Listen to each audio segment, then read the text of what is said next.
ಕಾಂಗ್ರೆಸ್ನ ಲೀಡರ್ಗಳು, B J ಪಿಯ ಒಂದಷ್ಟು ಜನ ಅವರೆಲ್ಲ ಸೇರಿಕೊಂಡು ಪರಿಷತ್ ಚುನಾವಣೆ ಬಗ್ಗೆ ಚರ್ಚೆ ಮಾಡ್ತಾ ಇದ್ದಾರೆ. ಎರಡು ಗುಂಪುಗಳು ಜಾಗತಿಕವಾಗಿ ಗೊತ್ತಿರುವಂಥದ್ದು. ಮೂರನೇದು ಒಂದು ಭಾರಿ ಡೇಂಜರಸ್ ಗ್ರೂಪ್ ಇದೆ. ನಮ್ಮ ಜನಪ್ರತಿನಿಧಿಗಳ ಜೊತೆ ನಮ್ಮ ನಾಯಕರುಗಳ ಬಗ್ಗೆ ಆ ವಿಶ್ವಾಸದ ಕೊರತೆ ಉಂಟಲ್ಲ, ಅದು ಇದಕ್ಕೆಲ್ಲ ಕಾರಣ. ನಮಸ್ಕಾರ ವೀಕ್ಷಕರೇ, ದಿ ಫೆಡರಲ್ ಕರ್ನಾಟಕದ ಸ್ಪೆಷಲ್ ಅಟ್ 7 PM ಕಾರ್ಯಕ್ರಮಕ್ಕೆ ಸ್ವಾಗತ. ನಾನು ವಿಜಯ್ ಜೋನಳ್ಳಿ. ಇವತ್ತಿನ ವಿಶೇಷ ಸಂದರ್ಶನದಲ್ಲಿ BJPಯ ಹಿರಿಯ ನಾಯಕರು, ಮಾಜಿ ಮುಖ್ಯಮಂತ್ರಿಗಳು ಮತ್ತು ಬಹಳ ಪ್ರಮುಖವಾಗಿ ಕೋರ್ ಕಮಿಟಿಯ ಸದಸ್ಯರು ಕೂಡ ಆಗಿರುವಂಥದ್ದು DB ಸದಾನಂದ ಗೌಡರು ಇದ್ದಾರೆ. ಯಾಕೆಂದರೆ ಈಗ ಇವರ ಒಂದು ವಿಶೇಷ ಸಂದರ್ಶನ ಬಹಳ ಪ್ರಮುಖವಾಗಿರುವಂಥದ್ದು BJPಯ ಇತ್ತೀಚಿನ ರಾಜಕೀಯ ಬೆಳವಣಿಗೆಗಳು, BJPಯ ಒಳಗಡಿನ ರಾಜಕೀಯ ಬೆಳವಣಿಗೆ ಮತ್ತು ಪ್ರಸಕ್ತ ರಾಜಕೀಯ ಬೆಳವಣಿಗೆಗಳ ಸಂಬಂಧಪಟ್ಟಂತೆ ಬಹಳ ಮುಕ್ತವಾಗಿ ಮಾತಾಡ್ತಾರೆ. ಅವರು ಒಳಗೊಂದು ಹೊರಗೊಂದು ಮಾತಾಡೋದಿಲ್ಲ ಮತ್ತು ನಿರ್ಭಯವಾಗಿ ಒಂದಷ್ಟು ವಿಚಾರಗಳನ್ನು ಹೇಳುವಂಥದ್ದು ಪಕ್ಷದ ಹಿತದೃಷ್ಟಿಯಿಂದ. ನಮ್ಮ ಜೊತೆ ಸದಾನಂದ ಗೌಡರು ಇದ್ದಾರೆ. ಸರ್, ಕಾರ್ಯಕ್ರಮಕ್ಕೆ ಸ್ವಾಗತ. ನಮಸ್ಕಾರ. ನೀವೊಂದು ಹೇಳಿಕೆಯನ್ನು ಕೊಟ್ಟರೆ 5 ದಿನ ಮೊದಲು, ಅಂದರೆ 13ನೇ ತಾರೀಕು 18ನೇ ತಾರೀಕು ಚುನಾವಣೆ ಆಗಿರುವಂಥದ್ದು. 5 ದಿನ ಮೊದಲೇ ಶಾಸಕರ ಅಡ್ಡ ಮತದಾನದ ಸುಳಿವು ಸಿಕ್ಕಿದ್ದಂಥ ಏಕೈಕ ವ್ಯಕ್ತಿ ಅಂತಂದರೆ ತಾವು. ಸೊ ಅಡ್ಡ ಮತದಾನ ಆಗುವ ಸಂಬಂಧ ಸುಳಿವು ಸಿಕ್ಕಿದ್ರು ಕೂಡ ತಡೆಯಕ್ಕಾಗಲಿಲ್ಲ ಅನ್ನುವಂಥ ನೋವಿದೆ. ಸೊ ಮೊದಲು ಯಾವ ರೀತಿ ನಿಮಗೆ ಒಂದು ಸುಳಿವು ಸಿಕ್ತು? ಚುನಾವಣೆ ಮುಗಿದ ಮೇಲೆ, ಹೊಳೆ ದಾಟಿದ ಮೇಲೆ ಅದರ ಬಗ್ಗೆ ಚರ್ಚೆ ಮಾಡುವಂಥ ಒಂದು ಪ್ರಯತ್ನ ಇದು ಅಂತ ನಾನು ಭಾವಿಸ್ತಾ ಇದ್ದೇನೆ. ನನಗೆ ಈ ಒಂದು ಚುನಾವಣೆಯಲ್ಲಿ ಒಂದಷ್ಟು ಸವಾಲಿನ ಚುನಾವಣೆ ಇದಾಗ್ತದೆ ಅಂತ ಹೇಳುವಂಥದ್ದು 5ನೇ ಅಭ್ಯರ್ಥಿಯನ್ನು, ಅದು ಕೂಡ ಹೊಸದಾಗಿ ಮುಖ್ಯಮಂತ್ರಿಯಾಗಿ ಪದಗ್ರಹಣ ಮಾಡಿದ ನಂತರ ತಗೊಂಡಿರುವಂಥ ನಮ್ಮ ಶಿವಕುಮಾರರ ಆ ಹೆಜ್ಜೆ ನನಗೆ ಒಂದು ಸವಾಲು ಅಂತ ಅನ್ನಿಸ್ತು. ಸಾಧಾರಣವಾಗಿ ಮುಖ್ಯಮಂತ್ರಿ ಆದ ತಕ್ಷಣ ಯಾವುದೇ ಆ ರೀತಿಯ ಸವಾಲನ್ನು ಸ್ವೀಕಾರ ಮಾಡಲ್ಲ. ಅವರು ಭಾರಿ ಒತ್ತಡದಲ್ಲಿ ಮಿನಿಸ್ಟ್ರಿ ಎಕ್ಸ್ಪಾನ್ಷನ್ ಇರ್ಬೋದು, ಅವರ ವಿರೋಧಿಗಳು ಅವರ ಮೇಲೆ ಮಾಡ್ತಾ ಇರುವಂಥ ಸವಾಲು, ಇದನ್ನೇ ನಿಭಾಯಿಸೋದು ಕಷ್ಟ. ಅಂಥ ಸಂದರ್ಭದಲ್ಲಿ ಅದರ ಜೊತೆಯಲ್ಲಿ ಇನ್ನೊಂದು ತಗೊಂಡು ಒಂದು ವೇಳೆ ಅದರಲ್ಲಿ ಹಿನ್ನಡೆ ಆದರೆ ಪ್ರಾಯಶಃ ಅವರ ರಾಜಕೀಯ ಭವಿಷ್ಯಕ್ಕೆ ಕುತ್ತಾಗುವಂಥ ಒಂದು ಸವಾಲನ್ನು ಅವ್ರು ತಗೊಂಡ್ರು. 5ನೇ ಅಭ್ಯರ್ಥಿಯಾಗಿ ಗೆಲ್ಲಿಸ್ತೇನೆ ಅಂತ ಹೇಳುವಂಥ ಸವಾಲನ್ನು ತಗೊಳ್ಬೇಕಾದ್ರೆ ಅವರ ಎಜೆಂಡಾ, ಅವರ ಪ್ಲ್ಯಾನ್ ಆಫ್ ಆ್ಯಕ್ಷನ್, ಅವರ ಪೊಲಿಟಿಕಲ್ ಸ್ಟ್ರಾಟಜಿ ಇದು ಖಂಡಿತವಾಗಿ ವಿರೋಧ ಪಕ್ಷದ ಮೇಲೆ ಒಂದು ರೀತಿಯಲ್ಲಿ ಚಾಲೆಂಜಿಂಗ್ ಅಂತ ಹೇಳುವಂಥದ್ದು ನಮಗೆ ನಮ್ಮ ಮನಸ್ಸಲ್ಲೇ ಆಗಲೇ ಇತ್ತು. ಆದ ಕಾರಣ ನಾವು ಜಾಗರೂಕತರಾಗಿರಬೇಕು ಅಂತ ಹೇಳುವಂಥದ್ದು ನಾನು ಮೊದಲಿಂದಲೇ ಹೇಳ್ತಾ ಇದ್ದೆ. 13ನೇ ತಾರೀಕಿಗೆ ಸಾಯಂಕಾಲ ಹೊತ್ತಿಗೆ ಒಂದು 7:30-8 ಗಂಟೆ ಹೊತ್ತಿಗೆ ಒಬ್ಬ ಮಿತ್ರರು, ಅವರು ರಾಜಕಾರಣದಲ್ಲಿ ಭಾರಿ ದೊಡ್ಡ ಇದರಲ್ಲಿ ಇಲ್ಲದವರು, ಅವರು ನನಗೆ ಫೋನ್ ಮಾಡಿದರು. ನೋಡ್ರೆ, ಒಂದು ವಿಚಾರ ಹೇಳ್ತೇನೆ, ನೀವು ಯಾರು ಹೇಳಿದ್ದು, ಅಲ್ಲಿ ಯಾರಿದ್ದಾರೆ, ಏನು, ಇದನ್ನೆಲ್ಲ ನನಗೆ ಕೇಳಬಾರ್ದು. ಆದರೆ ಒಂದು ಗಂಭೀರವಾದಂಥ ಒಂದು ವಿಚಾರ ನಡೀತಾ ಇದೆ ಇಂಥ ಪ್ರೆಸ್ಟೀಜ್ ಟವರ್ನಲ್ಲಿ. ಯಾರೋ ಒಂದಷ್ಟು ಜನ ಕಾಂಗ್ರೆಸ್ನ ಲೀಡರ್ಗಳು, BJPಯ ಒಂದಷ್ಟು ಜನ ಅವರೆಲ್ಲ ಸೇರಿಕೊಂಡು ಪರಿಷತ್ ಚುನಾವಣೆ ಬಗ್ಗೆ ಚರ್ಚೆ ಮಾಡ್ತಾ ಇದ್ದಾರೆ. ಪ್ರಾಯಶಃ ಪರಿಷತ್ ಚುನಾವಣೆಯಲ್ಲಿ ನಿಮಗೆ ದೊಡ್ಡ ಸವಾಲಾಗುವಂಥ ಸಂದರ್ಭಗಳು ಬರಬಹುದು ಅಂತ ಹೇಳುವಂಥದ್ದನ್ನು ಅವರು ಮನಪೂರ್ವಕವಾಗಿ, ಅಂತಃಕರಣ ಸಾಕ್ಷಿಯಾಗಿ, ಅವರೊಬ್ಬರು ಮೋದಿ ಅಭಿಮಾನಿ, ಅವರೊಬ್ಬರು BJPಯ ಹಿತೈಷಿ, ಅವರು ಹೇಳಿದರು. ನಾನು ತಕ್ಷಣ ನಮ್ಮ ವಿಪಕ್ಷ ನಾಯಕರು ಹಾಗೂ ರಾಜ್ಯದ ಅಧ್ಯಕ್ಷರನ್ನ ಫೋನ್ನಲ್ಲಿ ಸಂಪರ್ಕ ಮಾಡುವಂಥ ಒಂದು ಪ್ರಯತ್ನವನ್ನು, ಮೆಸೇಜ್ ಕೊಡುವಂತ ಹೇಳುವಂಥ ಒಂದು ಪ್ರಯತ್ನ ಮಾಡೋಣ ಅಂತ ಆಲೋಚನೆ ಮಾಡಿದೆ. ಅವರು ಲಭ್ಯ ಆಗಲಿಲ್ಲ ನನಗೆ. ಅದರ ನಂತರ ನನಗೆ ಇಮಿಡಿಯೇಟ್ ಲಭ್ಯ ಆಗೋದು ಬ್ಯಾಂಗ್ಳೂರಿನ ಉಸ್ತುವಾರಿ ಇರುವಂಥ ನಮ್ಮ ಪಕ್ಷದ ರಾಜ್ಯದ ಪ್ರಧಾನ ಕಾರ್ಯದರ್ಶಿಗಳು ಅವರು ಅಧ್ಯಕ್ಷರು, ವಿಪಕ್ಷ ನಾಯಕರಷ್ಟೇ ಅವರು ಜವಾಬ್ದಾರಿ ಇರುವವರು ಅಂತ ಹೇಳುವಂಥ ಹಿನ್ನೆಲೆಯಲ್ಲಿ ಅವರಿಗೆ ನಾನು ಹೇಳಿದೆ, ಹಿಂಗೆ ನಡೀತಾ ಇದೆ ಅಂತೆ, ದಯವಿಟ್ಟು ಸ್ವಲ್ಪ ಸೀರಿಯಸ್ ಆಗಿ ನನ್ನ ಗಂಭೀರವಾಗಿ ಪರಿಗಣನೆ ಮಾಡಿ ಏನು ಅಂತ ಹೇಳುವಂಥದ್ರ ಬಗ್ಗೆ ನೋಡ್ಕೊಳ್ಳಿ, ನಮ್ಮವರನ್ನು ಜಾಗ್ರತೆಯಲ್ಲಿ ಇಟ್ಕೊಳ್ಳಿ ಅಂತ ಹೇಳುವಂಥದ್ದು ಹೇಳಿದೆ ನಾನು. ಅವ್ರು ಏನು ಮಾಡಿದ್ದಾರೆ, ಆಮೇಲೆ ಹೇಗೆ ಅಲಾಟ್ಮೆಂಟ್ ಮಾಡಿದ್ದಾರೆ, JDSಗೆ ಎಷ್ಟು ಅಲಾಟ್ಮೆಂಟ್ ಮಾಡಿದ್ದಾರೆ, ನಮಗೆ ಮಾಡಿದ್ದಾರೆ ಲಿಸ್ಟು, ಯಾವುದು ಬಿಡುಗಡೆ, ಮತ್ತೊಂದು ಅಥವಾ ಕೋರ್ ಕಮಿಟಿಯ ಸದಸ್ಯರ ಯಾವುದೇ ಸಮಾಲೋಚನೆಗಳು ಯಾವತ್ತೂ ನಡೆದಿಲ್ಲ. ಚುನಾವಣೆ ಫಲಿತಾಂಶ ನೋಡಿದ ಮೇಲೆ ನಮಗೆ ಅಲಾಟ್ ಮಾಡಿದಂಥ 30 ಮತಗಳಲ್ಲೇ 4 ಮತಗಳು ಹೋಗಿರುವಂಥದ್ದು. ಜೊತೆಯಲ್ಲಿ JDSಗೆ ಎಷ್ಟು ಅಲಾಟ್ ಮಾಡಿದ್ದಾರೆ ಗೊತ್ತಿಲ್ಲ, ಅದರಲ್ಲಿ ಎಷ್ಟು ಎಲ್ಲಿಗೆ ಹೋಗಿದೆ ಅಂತ ಹೇಳುವಂಥದ್ದಿಲ್ಲ. ಒಂದು ಟ್ರಾನ್ಸ್ಪರೆನ್ಸಿ ಇಲ್ಲದ ರೀತಿಯಲ್ಲಿ ಎಲ್ಲವೂ ನಡೆದು ನಮಗೆ ತುಂಬ ನೋವುಂಟು ಮಾಡುವಂಥ ಒಂದು ಫಲಿತಾಂಶ ನಮ್ಮ ಸ್ವಯಂಕೃತ ಅಪರಾಧದಿಂದ ನಾವು ಮಾಡಿಕೊಂಡೆವು ಅಂತ ನನ್ನ ಮನಸ್ಸಿಗೆ ಅನ್ನಿಸ್ತು. ನಾನು ಇದಾದ ಮೇಲೆ ನಾನು ಯಾರಿಗೆ ಹೇಳಿದನೋ ಅವರೇ ನನಗೆ ಫೋನ್ ಮಾಡಿದರು. ಸರ್, ಹೌದು ಸರ್, ಭಾರಿ ತೊಂದರೆಗಳಾಯಿತು, ಹೀಗೆ ಆಗಬಾರ್ದಿತ್ತು ಅಂತ ಹೇಳಿದರು. ನಾನು ಅದಕ್ಕೇನು ಅವರಿಗೆ ಹೇಳಲಿಕ್ಕೆ ಹೋಗಲಿಲ್ಲ. ಯಾಕೆಂತ ಹೇಳಿದರೆ ಅದು ನನ್ನ ಅಭ್ಯಾಸನೂ ಅಲ್ಲ, ಆ ರೀತಿ ಸುಮ್ಮನೆ ಮೈ ಪರಚಿಕೊಳ್ಳುವಂಥ ಕೆಲಸವನ್ನು ನಾನು ಮಾಡಲ್ಲ. ಇದಾದ ಮೇಲೆ ಇದಕ್ಕೆ ಬೇರೆ ಬೇರೆ ಕಮಿಟಿಗಳು, ಇನ್ವೆಸ್ಟಿಗೇಷನ್ಗೆ ಬೇಕಾದಂಥ ಹೈ ಲೆವೆಲ್ ಟೀಮ್ಗಳು, ಸತ್ಯಶೋಧನಾ ಸಮಿತಿ, ಅದನ್ನು ಹೇಳಿದ್ದು ನಾನು. ಜಸ್ಟ್ ಲೈಕ್ CBI, ED ಈ ರೀತಿಯ ಒಂದು ಇನ್ವೆಸ್ಟಿಗೇಟಿಂಗ್ ಏಜೆನ್ಸಿಗಳನ್ನೆಲ್ಲ ಮಾಡುವಂಥದ್ದನ್ನು ಮಾಡಿದಾಗ ನನಗೆ ತುಂಬ ನೋವಾಯಿತು. ಸರ್, ನಂಗೆ ಭಾಳ ಆಶ್ಚರ್ಯ ಆಗಿದ್ದು 5 ದಿವಸ ಮುಂಚೆನೇ ಒಬ್ಬ ಪ್ರಮುಖ ನಾಯಕರು, ಯಾಕಂದರೆ ನೀವು ಕೋರ್ ಕಮಿಟಿ ಸದಸ್ಯರಾಗಿರುವಂಥದ್ದು, ನಿಮ್ಮದೇ ಆದಂಥ ಜವಾಬ್ದಾರಿ ಇದೆ, ನಿಮ್ಮದೇ ಆದ ಒಂದು ಸೋರ್ಸಸ್ ಇರುತ್ತೆ. 5 ದಿವಸ ಮುಂಚೆನೇ ಸದಾನಂದ ಗೌಡರಿಗೆ ಈ ರೀತಿ ಒಂದು ಸುಳಿವು ಸಿಕ್ಕಿದ ನಂತರ ಅದನ್ನು ನೀವು ಮುಟ್ಟಿಸುವಂಥ ಪ್ರಯತ್ನ ಮಾಡಿದ್ರು ಕೂಡ ಅದು ಸಿಗಲಿಲ್ಲ ಅಂತಂದರೆ ನೋವಾಗುತ್ತಲ್ವಾ? ಅಂದರೆ ನಿಮ್ಗೆ ರಾಜ್ಯಾಧ್ಯಕ್ಷರು ಮತ್ತು ವಿಪಕ್ಷ ನಾಯಕರಿಗೆ ಇದು ವಿಚಾರ ಗೊತ್ತಾಗಿ ನಿಲ್ಲಿಸ್ಬೋದಾಗಿತ್ತು. ನಿಮ್ಮ ಕರೆನೇ ಸ್ವೀಕಾರ ಮಾಡಲಿಲ್ವಾ ಅಥವಾ ಯಾವ ರೀತಿ? ಅದರಲ್ಲಿ ನಾನು ಅವರ ಮೇಲೆ ಆರೋಪಗಳನ್ನು ಮಾಡಲ್ಲ. ಯಾಕೆ ಅಂತ ಹೇಳಿದರೆ ಅವರು ನನಗೆ ನೇರವಾಗಿ ಸಂಪರ್ಕಕ್ಕೆ ಬರಲಿಲ್ಲ. ಆ ಇಬ್ಬರು ನಾಯಕರು ನನಗೆ ಮತ್ತು ನಾನು ಒಮ್ಮೆ ಹೇಳಿದ್ದನ್ನು ಆಗಾಗ ಅದನ್ನು ಮತ್ತೆ ಹುಡುಕಿಕೊಂಡು ಹೇಳುವಂಥ ಪ್ರಯತ್ನ ನಾನು ಮಾಡಲಿಲ್ಲ. ನಾನು ಬೇರೆ ನಮ್ಮ ರಾಜ್ಯದ ಪ್ರಧಾನ ಕಾರ್ಯದರ್ಶಿಗಳಾದವರಿಗೆ ಹೇಳಿದರೆ it is as good as communicating it to our 2 senior leaders ಅಂತ ನಾನು ಆಲೋಚನೆ ಮಾಡಿದ್ದೆ. ಪಕ್ಷಕ್ಕೆ ತಲುಪಿಸಬೇಕು, ಪಕ್ಷಕ್ಕೆ ತಲುಪಿಸಿದ್ದಾಗಿದೆ. ಹೌದು, ನಾನು ನನ್ನ ಜವಾಬ್ದಾರಿ ಮಾಡಿದ್ದೀನಿ. ಮುಂಜಾಗ್ರತಾ ಕ್ರಮ ಕೈಗೊಂಡಿದ್ರೆ ಅಡ್ಡಮತದ ತಪ್ಪಿಸ್ಬೋದಾಗಿತ್ತಲ್ವಾ? ಅಂದರೆ ಈಗ ಒಂದು ಅಪಾರ್ಟ್ಮೆಂಟ್ 4 ಜನ. ಇದಕ್ಕಿಂತ ಕ್ಲಿಷ್ಟ ಪರಿಸ್ಥಿತಿಗಳಲ್ಲಿ ಭಾರತೀಯ ಜನತಾ ಪಾರ್ಟಿ ಯಶಸ್ಸು ಗಳಿಸಿದ್ದನ್ನು ನೀವು ಕಂಡಿದ್ದೀರಿ. ನಾನು ದೇಶದ ಬಗ್ಗೆ ಮಾತಾಡಲ್ಲ, ಕರ್ನಾಟಕದಲ್ಲಿ ದೇಶದಲ್ಲಿ ಎಲ್ಲ ಕಡೆಗಳಲ್ಲಿ ಕೂಡ ಭಾರತೀಯ ಜನತಾ ಪಾರ್ಟಿಯ ಕಡೆ ಒಲವಿರುವಂಥದ್ದು. ಬೇರೆ ಬೇರೆ ರಾಜ್ಯಸಭೆಗೆ ಚುನಾವಣೆಗಳಲ್ಲಿ ನಮ್ಮ ಒಂದು ಅಪ್ಪರ್ ಹ್ಯಾಂಡ್ ಆಗಿರುವಂಥದ್ದು. ವೆಸ್ಟ್ ಬೆಂಗಾಲ್ನಂಥ ಇದರಲ್ಲಿ ಚುನಾವಣೆಯ ನಂತರ ಬಹುಮತದ ಶಾಸಕರು ಲೋಕಸಭಾ ಸದಸ್ಯರು ನಮ್ಮೊಟ್ಟಿಗೆ ಬಂದಿರುವಂಥದ್ದು, ಇದನ್ನೆಲ್ಲ ನಾವು ನೋಡಿದ್ದೇವೆ. ದೇಶ ಅಪೇಕ್ಷೆ ಪಡ್ತಾ ಇದೆ ಮೋದಿಯವರ ನೇತೃತ್ವದ BJP ಬೇಕು ಅಂತ. ಬಾಕಿಯವರ ಬಗ್ಗೆ ನಾನೇನು ಹೇಳಲ್ಲ. ಮೋದಿಯವರ ನೇತೃತ್ವದ BJP ಬೇಕು ಅಂತ ಹೇಳುವಂಥದ್ದು, ಎಲ್ಲ ರಾಜ್ಯಗಳಲ್ಲಿ ಇದು ವಿಸ್ತಾರ ಆಗಬೇಕು ಅಂತ ಹೇಳುವಂಥದ್ದು ಎಲ್ಲವೂ ಇದೆ. ಆದರೆ ಕರ್ನಾಟಕದ ಮಟ್ಟಿಗೆ ನಾವು ಹಿಂದೆ ನೋಡಿದ್ದೇವೆ. ಯಡಿಯೂರಪ್ಪರಿದ್ದಾಗ ಅದರ ಮೊದಲು 110 ಸ್ಥಾನ ಬಂದಾಗ ಅದನ್ನು ನಾವು 115ಕ್ಕೆ ಏರಿಸಿ ಆಮೇಲೆ ನಮ್ಮ ಶಕ್ತಿಯನ್ನು ಬೈ ಎಲೆಕ್ಷನ್ನಲ್ಲಿ ವೃದ್ಧಿ ಮಾಡಿರುವಂಥದ್ದು.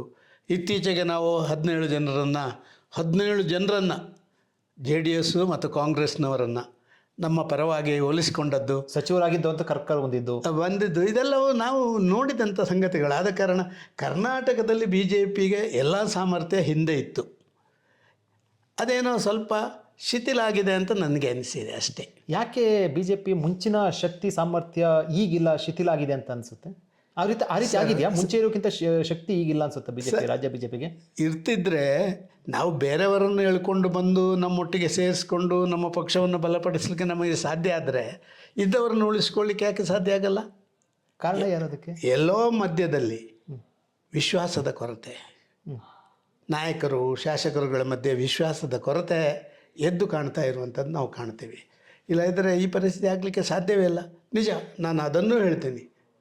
ಏನು ನಮ್ಮ ಓವರ್ ಕಾನ್ಫಿಡೆನ್ಸ್ ಉಂಟಲ್ಲ, ನಮ್ಮ ನಾಯಕರ ಓವರ್ ಕಾನ್ಫಿಡೆನ್ಸ್ಗಳು ನಮಗೆ ಮುಜುಗರ ತರುವಂಥ ಕಾರ್ಯ. ನೋಡಿ, ವಿಧಾನಸಭಾ ಚುನಾವಣೆಯಲ್ಲಿ ಅತ್ಯಂತ ದೊಡ್ಡ ಹಿನ್ನಡೆ ಆಡಳಿತ ಪಕ್ಷಕ್ಕೆ ಆಯಿತು.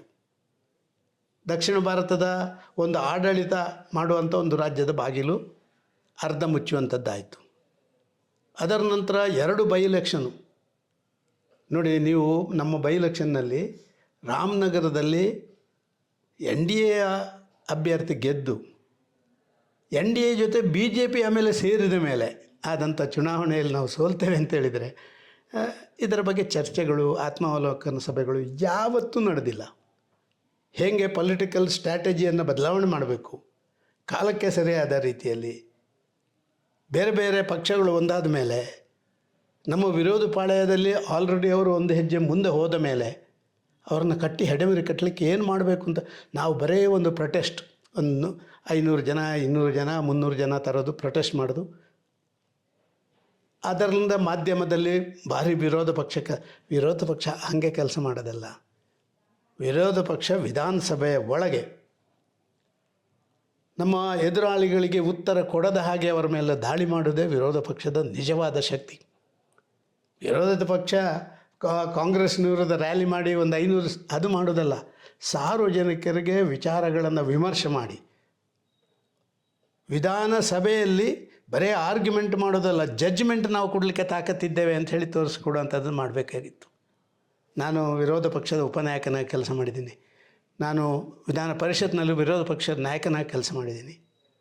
ಎಲ್ಲಿವರೆಗೆ ಅಂತ ಹೇಳಿದ್ರೆ ಇದೇ ಮಾಜಿ ಸಿ ಎಂ ಸಿದ್ದರಾಮಯ್ಯನವರು ಅವರ ಬಜೆಟ್ನ ಮೇಲೆ ಉತ್ತರ ಕೊಡುವಾಗ ಸದಾನಂದ ಗೌಡರು ಹೇಳಿದ್ದು ಸರಿ, ಇದು ನಂದು ಸ್ವಲ್ಪ ಲೆಕ್ಕಾಚಾರ ತಪ್ಪಾಗಿದೆ ಅಂತ ಒಪ್ಪಿಕೊಳ್ಳುವಂಥ ರೀತಿಯಲ್ಲಿ ನಾವು ಅವತ್ತು ಮಾಡ್ತಾಯಿದ್ದೀವಿ. ಅಷ್ಟು ಆರ್ಗ್ಯುಮೆಂಟ್ ಆಗಿತ್ತದು. ಅಷ್ಟು ಆರ್ಗ್ಯುಮೆಂಟ್ ಮಾಡ್ತಿದ್ದೆವು, ಅಷ್ಟು ಮೆಟೀರಿಯಲ್ಸನ್ನು ಸಂಗ್ರಹ ಮಾಡ್ತಿದ್ದೆವು. ಆರ್ಗ್ಯುಮೆಂಟ್ ಮಾಡಬೇಕಾದ್ರೆ ನಿಮ್ಮಲ್ಲಿ ಮೆಟೀರಿಯಲ್ಸ್ ಬೇಕು, ನಿಮ್ಮಲ್ಲಿ ಸಬ್ಜೆಕ್ಟ್ ಬೇಕು. ನಿಮ್ಮ ವೇ ಆಫ್ ಪ್ರೆಸೆಂಟೇಷನ್ ಕಿರಿಚುವುದಲ್ಲ, ನಿಮ್ಮ ವೇ ಆಫ್ ಪ್ರೆಸೆಂಟೇಷನ್ ಮೇಜುಗುದ್ದುವುದಲ್ಲ. ನಿಮ್ಮ ವೇ ಆಫ್ ಪ್ರೆಸೆಂಟೇಷನ್ ಹೇಗಿರಬೇಕು ಅಂತ ಹೇಳಿದ್ರೆ, ವಿರೋಧಿಗಳಿಗೆ, ನಾನು ಆ ಶಬ್ದ ಉಪಯೋಗ ಮಾಡಬಾರ್ದು, ತಪ್ಪಾದರೆ ಕ್ಷಮಿಸಿ, ಹಳೆ ಚಪ್ಪಲನ್ನ ಹೊಸ ರೇಷ್ಮೆ ಶಾಲೆಯಲ್ಲಿ ಕಟ್ಟಿ ಸನ್ಮಾನ ಮಾಡಿದಂಗೆ ಆಗಬೇಕು.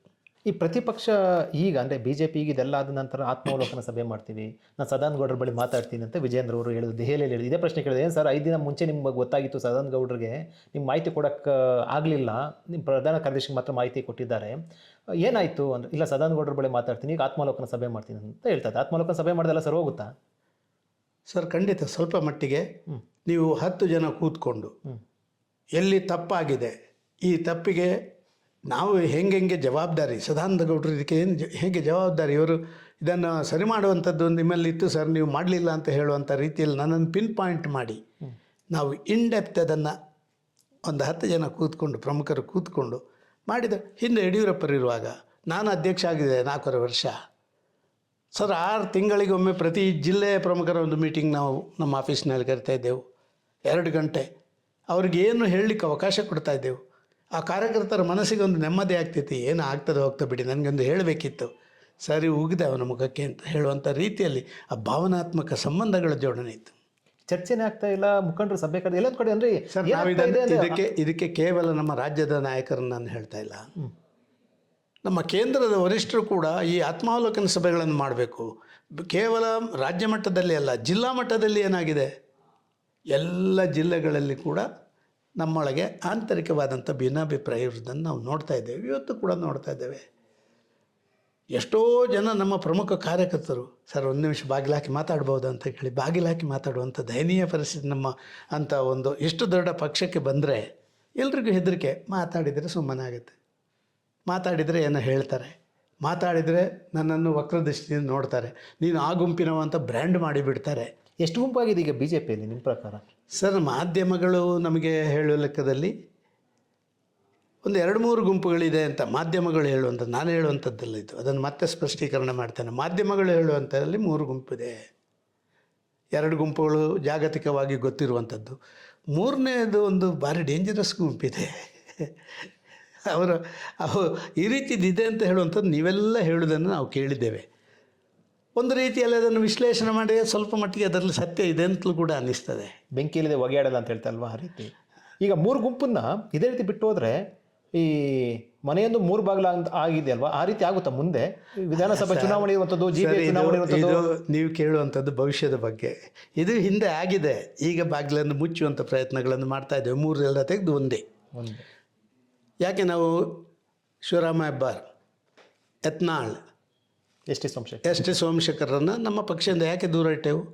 ಎಲ್ಲೋ ಒಂದು ಒಳ್ಳೆಯ ಸಂದೇಶ ಯಾವುದೇ ಪ್ರಮುಖ ಅಸಿಸ್ಟ್ ಮಾಡಿದರೆ ಅದನ್ನು ಮಾಡುವಂಥ ಸ್ವಲ್ಪ ತಡ ಆಯಿತು. ಆಗಲೇ ಸುಮಾರು ಗೋಡೆಯ ಪೇಂಟ್ಗಳೆಲ್ಲ ಹೋಗಿತ್ತು. ಆದರೆ ಒಂದು ಸಂದೇಶ ಹೋಯಿತು. ನಾವು ಆಂತರಿಕ ವಿಚಾರಗಳು ಬಾಹ್ಯವಾಗಿ ಚರ್ಚೆ ಮಾಡುವಂಥದ್ದು ನಿಂತೋಯ್ತಲ್ಲ. ಯಾರು ಚರ್ಚೆ ಮಾಡ್ತಾರೆ ಈಗ? ಇನ್ನೊಬ್ಬರು ಇದ್ದರೆ ಅವರನ್ನು ಹಾಕಬೇಕು ಅಂತಿದ್ದೆವು, ಆದರೆ ಅವರನ್ನು ಉಳಿಸ್ಕೊಂಡ್ರು ನಾವಲ್ಲ. ಯಾರಂತ? ನಾವಲ್ಲ. ಅದನ್ನು ಜನ ವಿಶ್ಲೇಷಣೆ ಎಲ್ಲವನ್ನು ನಾವು ಹೇಳಿದರೆ ಉಂಟಲ್ಲ ಸರ್, ಏನೋ ನಾವೇನು ಸತ್ಯ ಹರಿಶ್ಚಂದ್ರ ಮಕ್ಕಳ ಅಂತ ಕೇಳುವಂಥ ಪರಿಸ್ಥಿತಿಗಳು ಬರ್ತದೆ. ಹೌದು, ಅದಕ್ಕಾಗಿ ಹೆಸರು ಹೇಳಲ್ಲ, ವಿಚಾರ ಹೇಳ್ತೀನಿ. ಹೆಸರು ಹೇಳುವುದರಿಂದ ಲಾಭ ಅಲ್ಲ, ಹೆಸರು ಹೇಳುವುದರಿಂದ ನಷ್ಟ. ವಿಚಾರ ಹೇಳುವುದರಿಂದ ಕುಂಬಳಕಾಯಿ ಕಳ್ಳ ಒರೆಸ್ಕೊಳ್ತಾನೆ, ಅದನ್ನು ಮತ್ತೆ ಆ ರೀತಿ ಹೋಗುವುದಿಲ್ಲ. ಇದನ್ನು ಮಾಡಬೇಕು ನಾವು. ರಾಜಕಾರಣದಲ್ಲಿ ಡಿ.ಕೆ. ಶಿವಕುಮಾರ್ ಮುಖ್ಯಮಂತ್ರಿ ಆಗ್ತಾನೆ ಅಂತ ಆವತ್ತಿಂದ ಇವತ್ತಿನವರೆಗೆ ಎಷ್ಟು ಜನ ಸರ್, ರಾಜಣ್ಣನಿಂದ ಹಿಡಿದು ಪರಮೇಶ್ವರನಿಂದ ಹಿಡಿದು ಜಾರಕಿಹೊಳಿಯಿಂದ ಹಿಡಿದು ಎಲ್ಲರೂ, ಮಹದೇವಪ್ಪನಿಂದ ಹಿಡಿದು ಎಲ್ಲರ ವಿರೋಧ. ಹೆಂಗೆ ಡಿ.ಕೆ. ಶಿವಕುಮಾರ್ ಬಾಯಿ ಮುಚ್ಚಿ ಕೂತ್ಕೊಂಡು ಒಳಗಿಂದಲೇ ಅದನ್ನು ಸಾಧಿಸುವಂಥ ಛಲದಲ್ಲಿ ಯಶಸ್ವಿ. ಅದೇ ಹೇಗೆ ಸರ್? ಅದು ಸಂಘಟನೆಯಲ್ಲಿರುವಂಥ ಅವ್ರು ಯಾರ ಹೆಸರು ಹೇಳಲಿಲ್ಲ. ಆದ ಕಾರಣ ಇವತ್ತು ಅವರಿಗೆ ಒಂದು ರೀತಿಯಲ್ಲಿ ನಾನು ಯಾಕಪ್ಪ ಹೇಳಿದ್ದೆಲ್ಲ ತಪ್ಪಾಯಿತು ಅಂತ ಹೇಳುವಂಥ ಮನವರಿಕೆ ವಿರೋಧಿಗಳಿಗೆ ಆಗ್ತಿಲ್ವಾ ಸರ್? ಈಗೋ ಪ್ರಾಬ್ಲಮನ್ನು ಬಿಡುವಂಥ ಕೆಲಸ ರಾಜಕಾರಣದಲ್ಲಿ ಆದರೆ ಯಡಿಯೂರಪ್ಪರು ಇಷ್ಟು ಸ್ಟ್ರಿಕ್ಟು. ಯಡಿಯೂರಪ್ಪರು ಆದರೆ ಒಬ್ಬ ಕಾರ್ಯಕರ್ತ ಏನಾದರೂ ಸರ್ ನೀವು ಆ ಕಾರ್ಯಕರ್ತನಿಗೆ ಬೈದ್ರಲ್ಲ ಅಂತ ಹೇಳಿದರೆ, ಏಯ್ ಸ್ವಾಮಿ ಫೋನ್ ಕೊಡು, ಅವನಿಗೆ ಕೂಡಲೇ ಫೋನ್ ಮಾಡಿ ಏನಯ್ಯ ಭಾರಿ ಕೋಪ ನಿಂದು ಅಂತೇಳಿ ಅವನ ಬೆನ್ನು ತಟ್ಟುವ ಕೆಲಸ ಮಾಡ್ತಿದ್ದಾರಲ್ಲ ಯಡಿಯೂರಪ್ಪ. ಅದು ಆಗಬೇಕಾಗಿರೋದು. ಇವತ್ತು ಯಾರು ಮಾಡ್ತಾರೆ? ಯಾಕೆ ರಾಜ್ಯ ನಾಯಕರು ಮಾಡ್ತಾ ಇಲ್ವಾ? ಅದು ಅಂದ್ರೆ ರಾಜ್ಯಾಧ್ಯಕ್ಷರು, ಬಿಜೆಪಿ ರಾಜ್ಯಾಧ್ಯಕ್ಷರು ಮಾಡ್ತಾ ಇಲ್ವಾ ವಿಜಯೇಂದ್ರ ಅವರು? ನಾವು ಹೇಳೋದು ಸರಿಯಾಗೋದಿಲ್ಲ. ಅದು ನೀವು ಮಾಧ್ಯಮದವರು ಹುಡುಕಿ ಅದನ್ನು ಹೇಳಬೇಕು. ಬಿಜೆಪಿಲಿ ಅಡ್ಜಸ್ಟ್ಮೆಂಟ್ ರಾಜಕಾರಣ ಇತ್ತು ರಾಜ್ಯದಲ್ಲಿ, ಅಂದರೆ ರಾಜ್ಯ ಬಿಜೆಪಿ ಅಡ್ಜಸ್ಟ್ಮೆಂಟ್ ರಾಜಕಾರಣ. ಸೊ ಅದೆಲ್ಲದರ ಭಾಗವಾಗಿ ಈ ಅಡ್ಡ ಮತದಾನಕ್ಕೆ ಕಾರಣ ಆಯಿತು. ಇವೆಲ್ಲ ಬಿಡ್ಬೇಕು, ಇನ್ನು ಮುಂದೆ ಅದು ಎಚ್ಚೆತ್ಕೊಳ್ಬೇಕು. ನಾನು ಒಂದೇ ಒಂದು ಮಾತು ಹೇಳ್ತೇನೆ. ನಮ್ಮ ಜನಪ್ರತಿನಿಧಿಗಳ ಜೊತೆ ನಮ್ಮ ನಾಯಕರುಗಳ ಬಗ್ಗೆ ಆ ವಿಶ್ವಾಸದ ಕೊರತೆ ಉಂಟಲ್ಲ, ಅದು ಇದಕ್ಕೆಲ್ಲ ಕಾರಣ.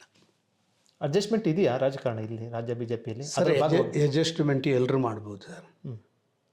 ಈಗ ಬೇರೆ ಬೇರೆ ಕಾರಣಗಳನ್ನು ಎತ್ತಿಕೊಂಡು ಮಾತಾಡುವಂಥವ್ರು ತುಂಬ ಜನ ಇದ್ದಾರೆ. ನಿಜವಾದ ಅವಶ್ಯಕತೆ ಇರುವಂಥ ರಾಜಕಾರಣ ಮಾತಾಡೋರು ಯಾರಿಲ್ಲ ಎಲ್ಲ ಪಾರ್ಟಿಯಲ್ಲಿ. ಅದು ನನ್ನ ಪಾರ್ಟಿ ಸಮೇತ. ಮೋದಿಯವರು ಯಾಕೆ ಪ್ರೆಸ್ ಮೀಟ್ಗಳನ್ನು ಮಾಡೋದಿಲ್ಲ? ಪ್ರೆಸ್ ಮೀಟ್ ಅಗತ್ಯ ಇಲ್ಲ, ನನ್ನ ನಡವಳಿಕೆಯೇ ಪ್ರೆಸ್ ಮೀಟ್ ತಗೊಳ್ಳಿ ಅಂತ ಹೇಳಿದರು. ಒಬ್ಬರಾರು ಮಾಡ್ತಾರಾ? ಇಲ್ಲಿ ನಿಮ್ಮನ್ನು ನೋಡಿದ ಕೂಡಲೇ ಓಡಿ ಬರೋದು, ಸರ್ ನನ್ನದು ತಗೊಳ್ಳಿ, ನಂದಲ್ಲ, ಆಚೆ ಒಬ್ಬ ಬೈಟು ಈಚೆ ಒಬ್ಬ ಬೈಟು. ನಮ್ಮ ಈ ಬೈಟಿಗಳೇ ಕರ್ನಾಟಕದಲ್ಲಿ ಉಂಟಲ್ಲ, ಭಾರತೀಯ ಜನತಾ ಪಾರ್ಟಿಗೆ ಸ್ವಲ್ಪ ಮಟ್ಟಿಗೆ ಹಿನ್ನಡೆ ಆಗಿದೆ ಅಂತ ನಾನು ತಿಳ್ಕೊಳ್ತಾ ಇದ್ದೆ. ರಾಜ್ಯ ಬಿಜೆಪಿ ನಾಯಕರ ಮಧ್ಯೆ ಗೊಂದಲ, ವಿಶ್ವಾಸ ಕೊರತೆಯಿಂದ ಶಾಸಕರ ಅಡ್ಡ ಮತದಾನ ಅನ್ಬೋದು, ಅಥವಾ ಅದು ಬಿಟ್ಟು ಬೇರೆ ರೀತಿಯ ಬೆಳವಣಿಗೆ? ನೋಡಿ, ಹಾಗೆ ಅಂತಲ್ಲ, ನಾನು ಹೇಳುವಂಥದ್ದಷ್ಟೇ. ಒಬ್ಬ ನಾಯಕನಾದವ ಅವನ ಕೈ ಕೆಳಗಿರುವಂಥ ಎಲ್ಲರನ್ನ, ಅಂದರೆ ಅವರು ಕೂಡ ಜನಪ್ರತಿನಿಧಿಗಳೇ, ಅವರೇನು ಇಲ್ಲ. ಇವರು ನಾಯಕರಾಗಿದ್ದು ಒಂದು ಕ್ಷೇತ್ರದಿಂದ ಆಯ್ಕೆಯಾಗಿ ಬಂದವರೇ, ಇವರು ನಾಯಕರಾಗಿದ್ದು 10 ಕ್ಷೇತ್ರದಿಂದ ಆಯ್ಕೆಯಾಗಿ ಬಂದವರಲ್ಲ. ಪ್ರತಿಯೊಬ್ಬರು ಕೂಡ ಒಂದೊಂದೇ ಕ್ಷೇತ್ರದಿಂದ. ಆದ ಕಾರಣ ಈ ರಾಜ್ಯದಲ್ಲಿರುವಂಥ 64 BJP MLA ಕೂಡ ಸಮಾನರು. ಆದರೆ ನಿಮಗೆ ಒಂದು ಕುರ್ಚಿ ಮೇಲೆ ಕೊಟ್ಟಿದ್ದಾರೆ, ಅದಕ್ಕಾಗಿ ನೀವು ಅಧ್ಯಕ್ಷರಾದ್ರಿ. ನಿಮಗೊಂದು ಕುರ್ಚಿ ಮೇಲೆ ಕೊಟ್ಟಿದ್ದಾರೆ, ಅದಕ್ಕಾಗಿ ವಿಪಕ್ಷ ನಾಯಕರಾದ್ರಿ. ನಿಮಗೆ ಒಂದು ಕುರ್ಚಿ ಕೊಟ್ಟಿದ್ದಾರೆ, ಅದಕ್ಕಾಗಿ ನೀವು ಆ ಪಕ್ಷದ ವಕ್ತಾರರೋ ಮತ್ತೊಂದು ಎಲ್ಲ ಆದರು. ಆದ ಕಾರಣ ಅವರ ಕಾರ್ಯವ್ಯಾಪ್ತಿಯಲ್ಲಿ ಅವರು ಮಾಡಬೇಕು. ನಾನು ಕೋರ್ ಕಮಿಟಿ ಮೆಂಬರ್, ನಾನು ಎಲ್ಲವನ್ನು ಶೇಖರಣೆ ಮಾಡಬೇಕು, ಕೋರ್ ಕಮಿಟಿಯಲ್ಲಿ ಹೇಳಬೇಕು. ಮೀಡಿಯಾಕ್ಕೆ ಹೇಳುವಂಥದ್ದನ್ನು ಮೀಡಿಯಾಕ್ಕೆ ಹೇಳಿ, ಅಥವಾ ಮೀಡಿಯಾಕ್ಕೆ ಹೇಳಬೇಕಾದ್ರೂ ಕೂಡ ಅಧ್ಯಕ್ಷನೇ ಹೇಳಬೇಕು, ಇಲ್ಲರ ವಕ್ತಾರನೇ ಹೇಳಬೇಕು. ಇವತ್ತು ನಮ್ಮಲ್ಲಿ ತುಂಬ ಜನ ಇದ್ದಾರೆ ಮೀಡಿಯಾ ಅದನ್ನು ನೋಡಿ ಅದರಲ್ಲೇ ರಾಜಕಾರಣ ಅಂತ ತಿಳ್ಕೊಂಡಿರೋ ಬುದ್ಧಿವಂತರು ಇರ್ಬೋದು, ಇಲ್ಲ ಅಂತ ನಾನು ಹೇಳೋದಿಲ್ಲ. ಆದರೆ ಅದು ಆಗಬಾರ್ದು. ಮೈತ್ರಿ, NDA ಮೈತ್ರಿ ಅಥವಾ BJP JDS ಮುಂದಿನ ವಿಧಾನಸಭಾ ಚುನಾವಣೆ ಬಗ್ಗೆ ಕೂಡ ಚರ್ಚೆ ಆಗ್ತಾ ಇರುವಂಥದ್ದು. ಒಂದು ಕಡೆ ಲಾಭ ನಷ್ಟದ ಎರಡೂ ಕೂಡ ಚರ್ಚೆ ಆಗ್ತಾ ಇರುವಂಥದ್ದು. ನಿಮ್ಮ ಅನಲೈಸ್ ಏನು, ಅಥವಾ ನಿಮ್ಮ ಅಭಿಪ್ರಾಯ ಏನು? ಸರ್, ನಾನು ಒಂದು ಮಾತು ಹೇಳಲಿಕ್ಕೆ ಇಷ್ಟಪಡ್ತಾ ಇದ್ದೇನೆ. ಈ ಸಂಬಂಧಗಳು ಚೆನ್ನಾಗಿದ್ದರೆ, ಈ ರೀತಿಯ ಒಂದು ಜೊತೆಗಿರುವಂಥವರು ನಾವು ಒಳ್ಳೆಯ ವಿಶ್ವಾಸದಿಂದ ಮಾಡಿದರೆ ಇದು ಖಂಡಿತ ಬೆನಿಫಿಟ್ ಆಗುತ್ತೆ, ಖಂಡಿತ ಆಗುತ್ತೆ. ಆಗೋದಿಲ್ಲ ಅಂತ ಹೇಳಲ್ಲ. ಆದರೆ ನಾವೇನೋ ಅವರಿಗಿಂತ ನಾವೇ ಪ್ರಬಲರಾಗಿ ಮುಂದಿರಬೇಕು, ಅವರಾಗುವ ಇಷ್ಟೇ ಮಾಡಬೇಕು. ಒಂದು ಸಮ್ಮಿಶ್ರವಾಗಿ ನಾವು ಮಾಡುವಂಥ ರಾಜಕಾರಣದಲ್ಲಿ ಕೇಂದ್ರದ ವರಿಷ್ಠರ ತೀರ್ಮಾನಕ್ಕೆ ನಾವು ಬದ್ಧ. ಅದು ಒಳಗಾಗಲಿ ಹೊರಗಾಗಲಿ ಅದರ ವಿರುದ್ಧವಾಗಿ ನಡ್ಕೊಳ್ಳಲ್ಲ ಅಂತ ಹೇಳಿ ಎಲ್ಲ ಶಾಸಕರು, ಎಲ್ಲ ಜನಪ್ರತಿನಿಧಿಗಳು, ಎಲ್ಲ ಪಕ್ಷದ ಪ್ರಮುಖರು ಮಾಡಿದರೆ ಅದು ಯಶಸ್ವಿ ಆಗ್ತದೆ. ಯಾಕಂದರೆ ಕಳೆದ ಲೋಕಸಭಾ ಚುನಾವಣೆ, ಕಳೆದ ಲೋಕಸಭಾ ಚುನಾವಣೆಯಲ್ಲಿ ಅದರ ರಿಸಲ್ಟ್ ಕೂಡ ಬಂದಿರುವಂಥದ್ದು. ಸೊ ಇದು ಮುಂದಿನ ವಿಧಾನಸಭಾ ಚುನಾವಣೆಗೆ ಕೂಡ ಮೈತ್ರಿ, ನೀವು ಹೇಳಿದ ರೀತಿಯಲ್ಲಿ ಒಂದು ಈಗೋ ಬಿಟ್ಟು ಮತ್ತು ಕೇಂದ್ರದ ನಿರ್ಧಾರಕ್ಕೆಲ್ಲವನ್ನು ಕೂಡ ನೀವು ಒಪ್ಕೊಂಡು ಹೋದರೆ ಲಾಭ ಆಗುತ್ತೆ ಅನ್ನುವಂಥದ್ದು ಅಭಿಪ್ರಾಯ. ಖಂಡಿತ ಆಗ್ಬೋದು.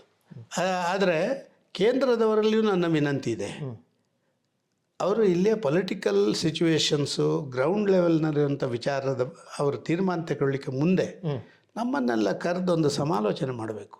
ಆ ಸಮಾಲೋಚನೆ ಮಾಡೋದರ ಮುಖಾಂತರ ಅವರಿಗೆ ಇನ್ನಷ್ಟು ಹೆಚ್ಚು, ಅವರಲ್ಲಿ ಬೇರೆ ಬೇರೆ ಏಜೆನ್ಸಿಗಳಿರ್ಬೋದು, ಆದರೆ ಒಬ್ಬ ಸಾಮಾನ್ಯ ವೋಟರ್ನ ಜೊತೆ ಟಚ್ ಇರುವಂಥದ್ದು ನಮ್ಮ ಅಭ್ಯರ್ಥಿಗೆ. ಅವ ಗೆದ್ದವನಿರ್ಬೋದು, ಸೋತವನಿರ್ಬೋದು, ಅವನಿಗೆ ಆ ಕ್ಷೇತ್ರದಲ್ಲಿ ಎಲ್ಲ ಕಾರ್ಯಕರ್ತರ ಜೊತೆ ಸಂಬಂಧಗಳಿರ್ತವೆ.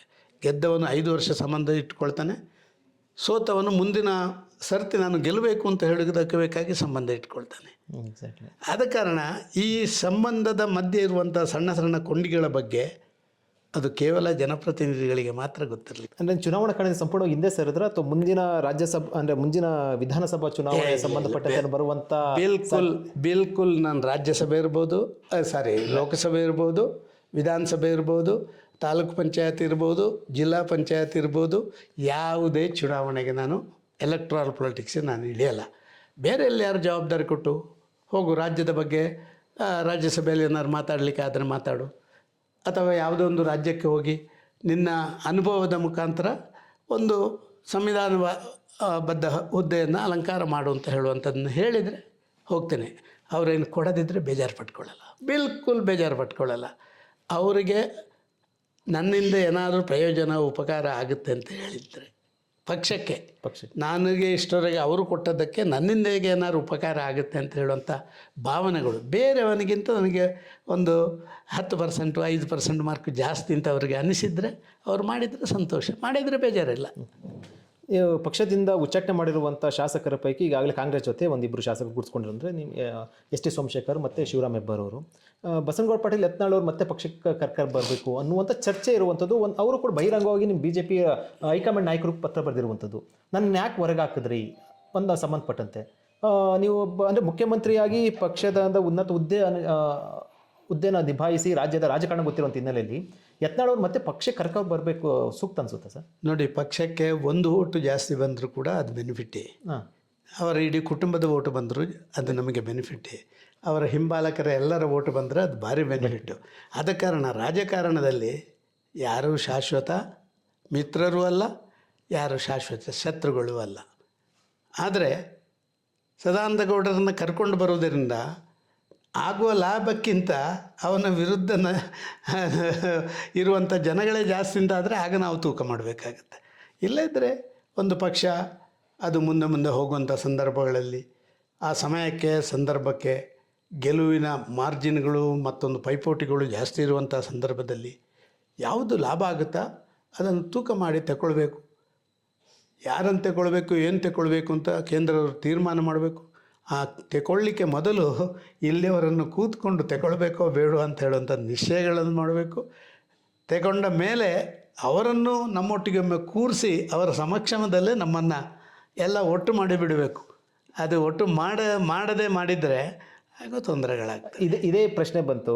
ಒಂದಷ್ಟು ಜನ ಮುಖಂಡರು ಹೇಳ್ತಾ ಇರುವಂಥದ್ದು ಬಹಿರಂಗವಾಗಿ, ನಮ್ಮಲ್ಲಿ ಈ ಥರದ ಚರ್ಚೆಗಳಾಗ್ತಾ ಇಲ್ಲ, ಒಮ್ಮತದ ನಿರ್ಧಾರ ಆಗ್ತಾ ಇಲ್ಲ, ಎಲ್ಲ ಒಂದು ಕಡೆ ಅಡ್ಜಸ್ಟ್ಮೆಂಟ್ ಆಗ್ತಾ ಇದೆ. ಬಹಿರಂಗ DK ಶಿವಕುಮಾರ್ ಹೇಳ್ತಾರೆ, ವಿಜೇಂದ್ರ ಅವರು ಅಂದರೆ ಹೆಸರಿಡ್ತಾ ಹೇಳ್ತಾರೆ, ಅಲ್ಲಿ ನಾಗರಾಜ್ ಗೌಡ ಅನ್ನೋರು ಕ್ಯಾಂಡಿಡೇಟ್ ಹಾಕಿದರೆ ನೀವು ಸೋಲ್ತಾ ಇದ್ರಿ ಅಂತ ಹೇಳ್ತಾರೆ. ಅಂದರೆ ಅದು ಏನು ಸಂದೇಶ ಹೋಗುತ್ತೆ ಅವೆಲ್ಲವೂ ಕೂಡ ಕಾರ್ಯಕರ್ತರುಗಳಲ್ಲಿ? ನಿಮಗೂ ಪ್ರಾಮಾಣಿಕವಾಗಿ ನೀವು ನನಗೆ ಅನಿಸುವಂಥದ್ದು, ಪೊಲಿಟಿಕಲ್ ಸ್ಟ್ರಾಟಜಿಗಳನ್ನು ಮಾಡುವುದರಲ್ಲಿ ಒಬ್ಬ ಪ್ರಮುಖ ರಾಜಕಾರಣಿ DK ಶಿವಕುಮಾರ್, ಭಾರಿ ಪ್ರಮುಖ ಅಂತ ನಾನು ಹೇಳಲ್ಲ, ಒಬ್ಬ ಪ್ರಮುಖ ರಾಜಕಾರಣಿ DK ಶಿವಕುಮಾರ್ ಕೂಡ ಎಲ್ಲೆಲ್ಲಿ ನಿಮ್ಮ ತಿಳಿ ನೀರಿಗೆ ಕಲ್ಲು ಹೊಡೆದು ಅದನ್ನು ಕೊಳಕು ನೀರಾಗಿ ಮಾಡಬೇಕಾ ಅದನ್ನೆಲ್ಲ ಮಾಡಲಿಕ್ಕೆ ಅವರು ಯಶಸ್ವಿಯಾಗಿದ್ದಾರೆ. ಬಹುಶಃ ಈ ಮಾತುಗಳು ಕೂಡ ಅದಕ್ಕೆ ಹತ್ತಿರ ಬರ್ತದೆ ಅಂತ ತಿಳ್ಕೊಳ್ತಾ ಇದ್ದೇನೆ. ಅದಕ್ಕೆ ಕೌಂಟರ್ ಆಗಿ ಸ್ಟ್ರಾಟಜಿ ಮಾಡೋದ್ರಲ್ಲಿ BJPಯಲ್ಲಿ ಯಾರು ಇಲ್ವಾ? ಅಂದರೆ ಅಷ್ಟೊಂದು ವೀಕ್ ಆಗಿದೆ ರಾಜ್ಯ BJP ನಾಯಕರು ಸರ್. ಕೆಲವು NDA ನಾಯಕರು ಅಂತ ಕೆಲವು ಸಂಗತಿಗಳಿಗೂ ಹೊರಗೆ ಬರುವಾಗ ಅದಕ್ಕೆ ಮೊದಲೇ ಅದರ ಪರಿಣಾಮ ಆಗಿರುತ್ತೆ. ಮೊನ್ನೆ ನಡೆದ ಚುನಾವಣೆ ಹಾಗೆ ಅಡ್ಜಸ್ಟ್ಮೆಂಟ್ ರಾಜಕಾರಣ ಇಲ್ವಾ ರಾಜ್ಯದಲ್ಲಿ? ಸರ್, ಈ 100% ರಾಜಕಾರಣ ಇಲ್ಲ ರಾಜ್ಯ 100% ಇಲ್ಲ ಅಂತ ನಾನೇನು ಹೇಳಲ್ಲ. ಅಡ್ಜಸ್ಟ್ಮೆಂಟ್ ರಾಜಕಾರಣ ಸಮಾಜದಲ್ಲಿ ಪ್ರತಿಯೊಬ್ಬನಿಗೂ ಒಂದು ಅಡ್ಜಸ್ಟ್ಮೆಂಟ್ ಬೇಕೇ ಬೇಕು. ಇವತ್ತು ಕಾಂಗ್ರೆಸ್ನವರು ನಮ್ಮ ವಿರೋಧಿಗಳು ಅಂತೇಳಿ ನಮ್ಮ ದಿನನಿತ್ಯ ಜೀವನದಲ್ಲಿ ಕೂಡ ಅವರನ್ನು ವಿರೋಧ ಮಾಡೋಕ್ಕಾಗುತ್ತಾ? ಅದಾಗಲ್ಲ ಸರ್. ಎಷ್ಟೋ ಜನ ಅವನನ್ನು ನೋಡಬಾರ್ದು, ಮುಖ ಎತ್ತಿ ನೋಡಬಾರ್ದು, ಅವನು ಮಾತಾಡಬಾರ್ದು, ಅವನೊಟ್ಟಿಗೆ ಚಹಾ ಕುಡಿದ್ರು ಏನಪ್ಪಮ್ಮ ಏನೋ ಇರಬೇಕು. ಈ ಸಂಶಯ ಉಂಟಲ್ಲ, ನಮ್ಮಲ್ಲಿ ಒಂದು ಗಾದೆ ಇದೆ, ಸಂಶಯವೇ ಸಂಕವಶನ ಅಂತ. ಸಂಕವಶನ ಅಂದರೆ ವಿಷ. ಸಂಶಯ ವಾತಾವರಣ ಇದ್ದರೆ ಅದೊಂದು ವಿಷ ಇದ್ದಂಗೆ ನಿಮ್ಮ ಇದರಲ್ಲಿ. ಆದ ಕಾರಣ ರಾಜಕಾರಣದಲ್ಲಿ ಅಡ್ಜಸ್ಟ್ಮೆಂಟ್ ಇಲ್ಲ. ಯಾರು ಹೇಳೋದು ಸರ್ ಇದನ್ನು? ಅವರೇನಾದ್ರು ಅಡ್ಜಸ್ಟ್ಮೆಂಟ್ ರಾಜಕಾರಣ ಮಾಡಿ ಅದು ಓಪನ್ ಆಗಿ ಬಂದರೆ ನಮ್ಗೆ ಗೊತ್ತಾಗ್ತದೆ. ಓಪನ್ ಆಗಿ ಬರ ಇದ್ದರೆ ಅಡ್ಜಸ್ಟ್ಮೆಂಟ್ ರಾಜಕಾರಣದ ಬಗ್ಗೆ ನೀವು ಮಾತಾಡ್ತೀರಾ? ಮಾತಾಡೋಕ್ಕಾಗಲ್ಲ. ಕಾಂಗ್ರೆಸ್ ಸರ್ಕಾರದ ಆಂತರಿಕ ಜಗಳವೆಲ್ಲ ಇತ್ತು. ಸೊ ಅವೆಲ್ಲವೂ ಕೂಡ ಒಂದಷ್ಟು ಆಗುತ್ತೆ. ಈಗ ಡಿ ಕೆ ಶಿವಕುಮಾರ್ CM ಆಗ್ಬೇಕಾದ್ರೆ ಅಂತ ಅಂದ್ಕೊಂಡಿದ್ರು. ಕೆಲವೊಂದಷ್ಟು ಜಗಳ ಎಲ್ಲ ಆಗುತ್ತೆ, ಅದು ನಮ್ಗೆ ಬೆನಿಫಿಟ್ ಆಗುತ್ತೆ, ಸುಲಭವಾಗಿ ಅಧಿಕಾರಕ್ಕೆ ಬರ್ಬೋದು ಅನ್ನೋ ಲೆಕ್ಕಾಚಾರ ಇತ್ತು. ಈಗ ನಿಮಗೆ ಸುಲಭವಾಗಿ ಅಧಿಕಾರ ಟ್ರಾನ್ಸ್ಫರ್ ಆಗಿರೋದು ಡಿ ಕೆ ಶಿವಕುಮಾರ್ಗೆ ಮುಂದೆ ಅದನ್ನು ನಂಬ್ಕೊಂಡಿದ್ದಾರೆ ಅಂತ. ಹಾಗೆಲ್ಲ ಆಗಲ್ಲ ಸರ್. ಈಗ ಆ ಬೂದಿ ಮುಚ್ಚಿದ ಕೆಂಡದಾಗೆ ಕಾಂಗ್ರೆಸ್ಸಿಂದು ಒಳಗಿಂದ ಆ ಕೆಂಡ ಹಿಂಗೇ ಆಗ್ತಾನೇ ಇದೆ. ಈಗ ತಾತ್ಕಾಲಿಕವಾಗಿ ಸ್ವಲ್ಪ ಕೇಂದ್ರದ ಕಾಂಗ್ರೆಸ್ ವರಿಷ್ಠರು ಕೂಡ ಸ್ಟಬರ್ನ್ ನಿಲುವುಗಳನ್ನು ತಗೊಂಡದ್ದು, ಅದು ಸ್ವಲ್ಪ ಮಟ್ಟಿಗೆ ಈಗ ಅಲ್ಲೇ ನಿಲ್ಲುವಂಥದ್ದಾಗಿದೆ. ಆದರೆ ಆ ಕೆಂಡ ಅದು BJPಯ ಒಳಗಿರುವಂಥ ಬೂದಿ ಮುಚ್ಚಿದ ಕೆಂಡದ 10 ಪಾಲಿದೆ ಅಲ್ಲಿ. ಸ್ಫೋಟ ಆದರೆ ಅದು ಸ್ಫೋಟ ಆಗೇ ಆಗ್ತದೆ. ನೀವು ಅಲ್ಲ ಅದನ್ನೇ ನಂಬಿಕೊಂಡು ನಾವು ಮಾಡಲ್ಲ. ಹೌದು. ನಾನು ಇವತ್ತು ಹೇಳ್ತೇನೆ, ನಮ್ಮ ಪಾರ್ಟಿಯ ದೊಡ್ಡ ಒಂದು ದುರಂತ ಅಂತ ಹೇಳಿದರೆ ಒಪೊನೆಂಟ್ಸ್ ವೀಕ್ನೆಸ್ ಈಸ್ ಅವರ್ ಸ್ಟ್ರೆಂತ್ ಅಂತ ಹೇಳುವಂಥ ಆಧಾರದಲ್ಲಿ ಕರ್ನಾಟಕದ BJP ನಡ್ಕೊಂಡು ಬಂತು. ಒಂದೊಂದು ಹಗರಣ ಸಿಕ್ಕಿದಾಗಲೂ ಕೂಡ ಆ ಹಗರಣವನ್ನು ಭಾರಿ ದೊಡ್ಡ ತಗೊಂಡು ಹೋಗೋದ್ರ ಬದಲು, ಅದನ್ನೊಂದು ಲಾಜಿಕಲ್ ಎಂಡಿಗೆ ತಗೊಂಡು ಹೋಗೋದ್ರ ಬದಲು ಆ ಹಗರಣ ಡೈಡೌನ್ ಆದ ಕೂಡಲೇ ಬಿಟ್ಟು ಬಿಡುವಂಥ ಕೆಲಸ ಮಾಡಿದ್ದೇವೆ ನಾವು. ಸೊ ಒಪೊನೆಂಟ್ಸ್ ವೀಕ್ನೆಸ್ ನಮ್ಮ ಸ್ಟ್ರೆಂತ್ ಅಲ್ಲ. ಜನಸಂಘದ ಕಾಲದಿಂದ ನಮ್ಮ ಹಿರಿಯರು ನಮಗೆ ಒಂದು ಮಾತನ್ನು ಹೇಳಿದರು, your strength is your strength, opponent strength is not your strength, opponents weakness is not your strength. ನಾವೀಗ ಸ್ವಲ್ಪ ಅದರಿಂದ ಉಲ್ಟಾ opponent weakness is our strength ಅಂತ ಮಾಡಿದ್ದೀವಿ. ಇದರಿಂದ ಹೊರಗೆ ಬರಬೇಕು. ನಮ್ಮ ಶಕ್ತಿಯಲ್ಲೇ ಬೂತ್ ಮಟ್ಟದಿಂದ ಹಿಡಿದು ಪ್ರತಿ ಬೂತಲ್ಲಿ ಕೂತು ಕಾರ್ಯಕರ್ತನಿಗೆ ಬೂತ್ ಗೆದ್ದರೆ ಚುನಾವಣೆ ಗೆಲ್ತಿ ಅಂತ ಹೇಳುವಂಥ ಏನು ಸ್ಲೋಗನ್ ಇದೆಯಾ, ಅದನ್ನು ಘೋಷಣೆಯಲ್ಲಿ ಮಾಡುವಂಥದ್ದು ಭಾಷಣದಲ್ಲಿ ಮಾಡಬೇಕು. ತುಂಬ ಧನ್ಯವಾದ ಸರ್. Thank you. ವೀಕ್ಷಕರೇ, ಇದು ಸದಾನಂದ ಗೌಡ ಅವರ ಒಂದು ಮಾತು, ಮಂದಾಳದ ಮಾತು. ಮುಕ್ತವಾಗಿ ತಮ್ಮ ಅಭಿಪ್ರಾಯವನ್ನು ವ್ಯಕ್ತಪಡಿಸಿದ್ದಾರೆ ಮತ್ತು ಆತ್ಮವಿಶ್ವಾಸ ಅಂದರೆ ಓವರ್ ಕಾನ್ಫಿಡೆನ್ಸ್, ವಿಶ್ವಾಸ ಇರಬೇಕು, ಆದರೆ ಓವರ್ ಕಾನ್ಫಿಡೆನ್ಸ್ ಇರಬಾರ್ದು ಅಂತ ಹೇಳುವ ಮೂಲಕ ಒಂದಷ್ಟು ಸಂದೇಶವನ್ನು ಕೊಟ್ಟಿರುವಂಥದ್ದು.